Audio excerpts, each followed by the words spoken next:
महाराष्ट्रातील मागील पिढीचे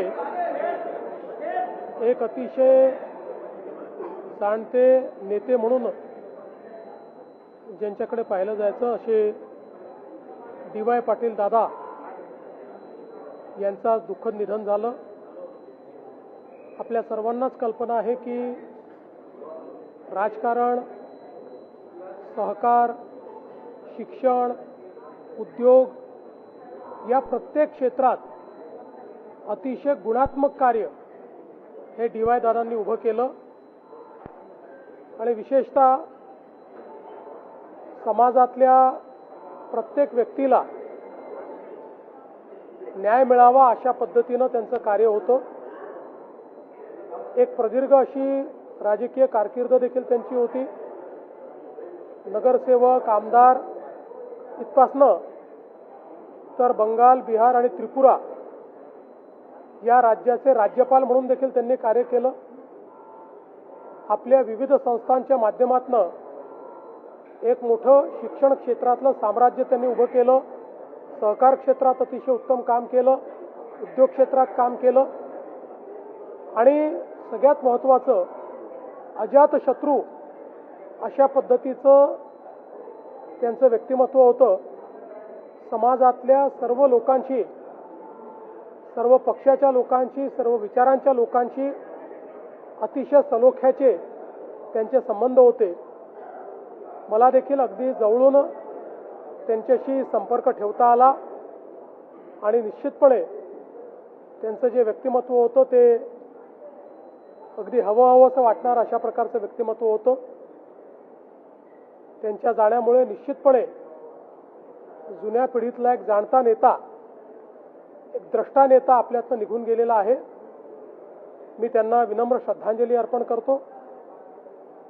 त्यांच्या कुटुंबावर आज हे जे दुःख कोसळलेलं आहे ते सहन करायची शक्ती ईश्वराने त्यांना द्यावी। श्री सतेज बंटी पाटीलजी यांच्याशी माझं फोनवर बोलणं झालं। त्यांना माझ्या शोकसंवेदना मी दिलेल्या आहेत आणि पूर्ण शासकीय इतमामात त्या ठिकाणी त्यांचा अंत्यसंस्कार व्हावा अशा प्रकारचे निर्देश देखील देण्यात आले आहेत। उपमुख्यमंत्री सुनेत्र पवार यांच्याबद्दल कोणी केलं? मला असं वाटतं की अतिशय खालच्या स्तरावर हे उतरलेले आहे। मुळामध्ये यांना कुठलाही रिस्पॉन्स मिळत नाही, कोणी विचारत नाही। त्यामुळे न्यूजमध्ये येण्याकरता अशा पद्धतीचं काम चाललेलं आहे। बदनाम हुए तो क्या हुए, नाम तो हुआ अशा पद्धतीनं यांची कारवाई चाललेली आहे आणि मला असं वाटतं की महाराष्ट्राच्या राजकीय संस्कृतीत इतक्या खालच्या स्तराला जाणारे हे आता आपल्याला पहिल्यांदाच पाहायला मिळत आहेत। सर, पेपर फुटीनंतर राज्यामध्ये एमपीएससीचे पेपर फुटले हा सगळा प्रकार पुढे आणत रोहित पवारांकडून सातत्याने आरोप केले जात आहेत। पत्रकार परिषदेत प्रेझेंटेशन सुद्धा दिलं जाते। मी कुठलेही प्रेझेंटेशन वगैरे आज बघितलेलं नाही, पण यापूर्वी त्यांनी ज्यावेळेस आरोप लावले त्यावेळेस त्याचं उत्तर स्वतः एमपीएससीने दिलेलं आहे आणि एमपीएससीने त्या संदर्भात जरी 3 महिन्यांनी आरोप झालेला असला तरी पोलीस कंप्लेंट केलेली आहे आणि पोलीस चौकशीची मागणी स्वतः एमपीएससीने केली। पोलिसांचे फेक आयडी आहेत ते तयार केले आणि पगार वेतन आहे ते घेतलेलं आहे अशा पद्धतीने हा 2020चा घोटाळा आहे, आजचा नाही आहे।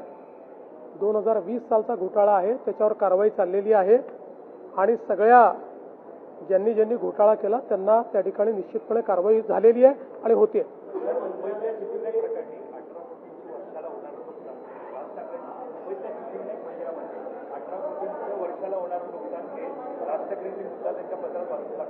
मात्र या प्रकरणात सीआयडी चौकशी व्हायची मागणी ही दक्षिणकडून होताना पाहायला मिळते, तो होईल का? बघा, कुठेही शंका निर्माण झाली आणि पुरावा असेल तर चौकशी झालीच पाहिजे। त्यामुळे निश्चितपणे या संदर्भातली सगळी चौकशी केली जाईल। खुनाच्या संशयिताला पुण्यामध्ये बुलेटवर पोलिसांनी धिंड वगैरे काढली होती त्या संदर्भात राज्य मानवाधिकार आयोगानं नोटीस देखील पाठवली. मला माहित नाही, मी नोटीस बघितला नाही. चला.